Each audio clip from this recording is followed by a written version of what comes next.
Okay, so version 7.4 of the Tycho software has just now been released, so I thought I would go ahead and put together a short video to go over the new features that are in this new version. Okay, so to get started with, the internal alignment routine has been completely rewritten in this version. So the old version, it would kind of work sometimes and maybe not work in other times, so I've really rewritten it to be a lot more robust in this version. And it's also a lot faster as well. And I'll be talking about that with some benchmark comparisons, and you can really get an idea of how much faster it is in this version. So I'm really excited to see that because alignment is a critical front-end process. So if you can improve upon that, then you can improve the rest of the picture. Plate solving is also another key ingredient to the whole process. So I've made some changes there to improve that. And then cluster computing, I've made some tweaks there that I'll be talking about later. And then finally, the user guide. So I've been reworking the user guide, more examples to work with, and it's been restructured so it's a lot easier to follow. So that's another exciting change that I'll be talking about as well. Okay, so on this slide, I've put together sort of a diagram to indicate the workflow that is commonly followed with the astrometry and photometry measurement process. So anytime you have an object of interest or multiple objects, you pretty much always go through this workflow. So you calibrate images, align them, and plate solve them, and then you can proceed to identify objects, measure them, and generate reports. So again, alignment and plate solving, those are the key components here that I've updated in this version. So anytime you can make improvements to those components, then you can improve the rest of the process. So that's what we're going to be talking about in this update for the most part. So to start off with, the new alignment routine. So cameras these days will produce very large images. You have the advent of full frame CMOS cameras that'll produce 60 megapixel images. That's a very large file size. And it's also not uncommon now with the low readout noise of these cameras to take perhaps dozens or even hundreds of these exposures, and so you wind up with a really large data set as a result. Now, it's a good thing because it allows you to capture a lot of detail, and so that's obviously nice to have that capability, but on the other hand, you want to be able to process that data as quickly as possible as these image files grow and the data sets get larger and so forth. So what I've developed here is an alignment routine that is extremely fast, and it's very ideal for these rapid image series where you might take dozens or even hundreds of short exposures. Now, like the old routine, it still does not have what they call distortion correction. And so what that means is that if you had a meridian flip take place while you were capturing the exposures, then you probably would want to use a different alignment process. But on the other hand, if you can satisfy the criteria that you've taken these images one after another without any meridian flip or other large rotation occurring, then this is a perfectly ideal routine to use. And as it happens, most data sets for synthetic tracking, especially if you're doing neo follow-up, will satisfy that criteria, because what you're doing is you are dwelling on a field for a period of time, and then you've taken these dozens or more exposures one after another. And so it's really nice then to be able to process that data in less time than it took to acquire it in the first place. And that's kind of the whole purpose of this new routine. Is ideally you'd like to spend less time processing the data than it took for you to capture it in the first place. So as I mentioned, it's an extremely fast process, and as one example, it can align 700 images in 30 seconds. So is that very fast? Well, let's take a look at some benchmark comparisons to find out. So I've compiled 3 different data sets to evaluate. In the first set, we have 213 images, each of dimension 1024 by 1024. In the next set, we have 700 images, as I mentioned earlier. These are 1936 by 1096. And finally, the last set here is 120 images, each of dimension 4656 by 3520. So let's take a look and see how different alignment routines compare with these different data sets. Okay, so this first data set is comprised of 213 images. They're each 1024 by 1024. Nowadays, that's a fairly small image size, but we're going to start with that as an example. And what I've done here is I've measured all the times in seconds. So what we're doing is we're looking at how much time it took to align all of the images in the data set, and again, that's in seconds. So the first program here is Registrar, and that's a very great tool to use. It's very nice. The alignment routine is very general purpose. You can create mosaics with it. It has distortion correction. It can handle different optical systems with different scaling and so forth. And so it's a great tool to use if you have a need for general purpose alignment routine. And anyway, it took 227 seconds. And Contrast PixInsight, another great tool, took 62 seconds.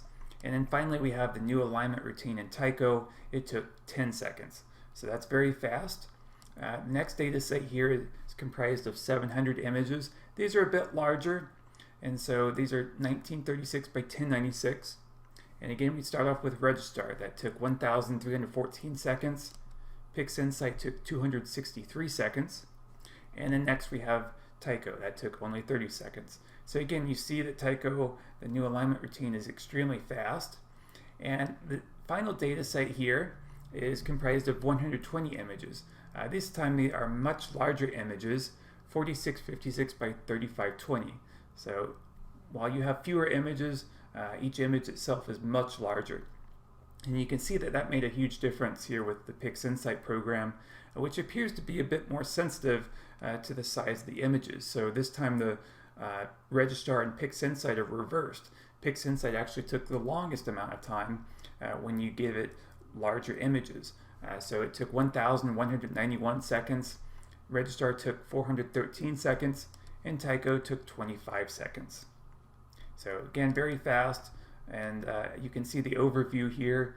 And so again, if you have a data set that's comprised of dozens or hundreds of images or exposures, and you can satisfy the criteria that there's no meridian flip or large rotation in the data set, then again, Tycho can offer a nice alignment routine. Okay, so this is the data set that has 700 images, and what I'm doing here is I'm just scrolling through each image, and as you can see on the left, the image viewer is presenting what each image looks like. So they have not yet been aligned, and this is just to give you an idea of what the input is going to look like. So I'm just going to do a brief demonstration and show how quick it is to align a set of images like this. Okay, so I navigate to Action Align Images. I specify internal alignment, I click OK, and what we're doing now is loading up the images into memory. And once it has finished that, now it's off to perform the alignment routine. So we're already 200 images into the process, and by the way, even though it says GPU acceleration is enabled, it's actually going to perform this quickly regardless of whether or not it's using the GPU. So it's very fast both in GPU and CPU mode. So it's already finished the alignment. Now it's saving them to disk, and then once it has done that, then we'll go ahead and take a look and see what the output result looks like. So navigate over to the output directory and view images, and then once again we go ahead and load them up into memory. Again, 700 images, that's a decent amount. And so the alignment has finished, and this is what they look like. So as I scroll through, you can see in the center there is an asteroid. This is 1627 Ivar, and the other objects in the field of view are stars, so as expected they are stationary. So it's already finished the alignment, we're looking at the images, so it's a very quick process. And again, the idea here is that if you have a series of dozens or hundreds of images, then this is a nice ideal way to process them very quickly.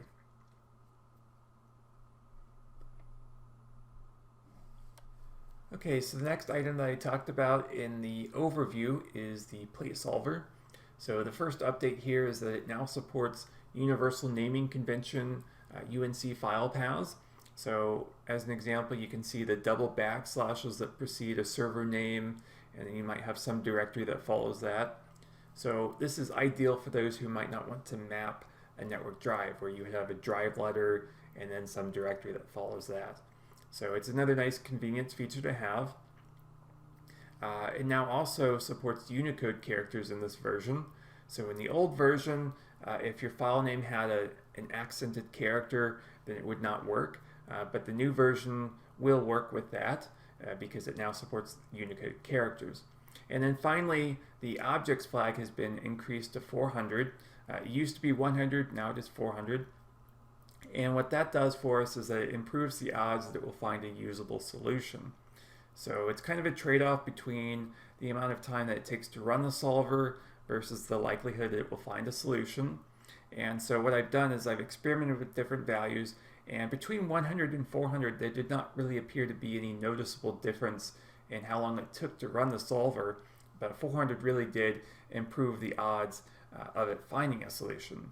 Now beyond 400, say if you went to 800 or 1,000 or 2,000, then it really was quite noticeable in terms of how long it took to run the solver without really giving any noticeable improvement to the solution itself. So 400 appears to be an optimal setting to use. Okay, next up is the cluster computing module.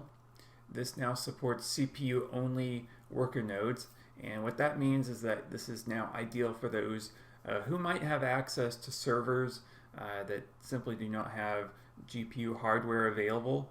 So as an example, when you configure a worker node, you can simply say that you do not want it to have GPU acceleration.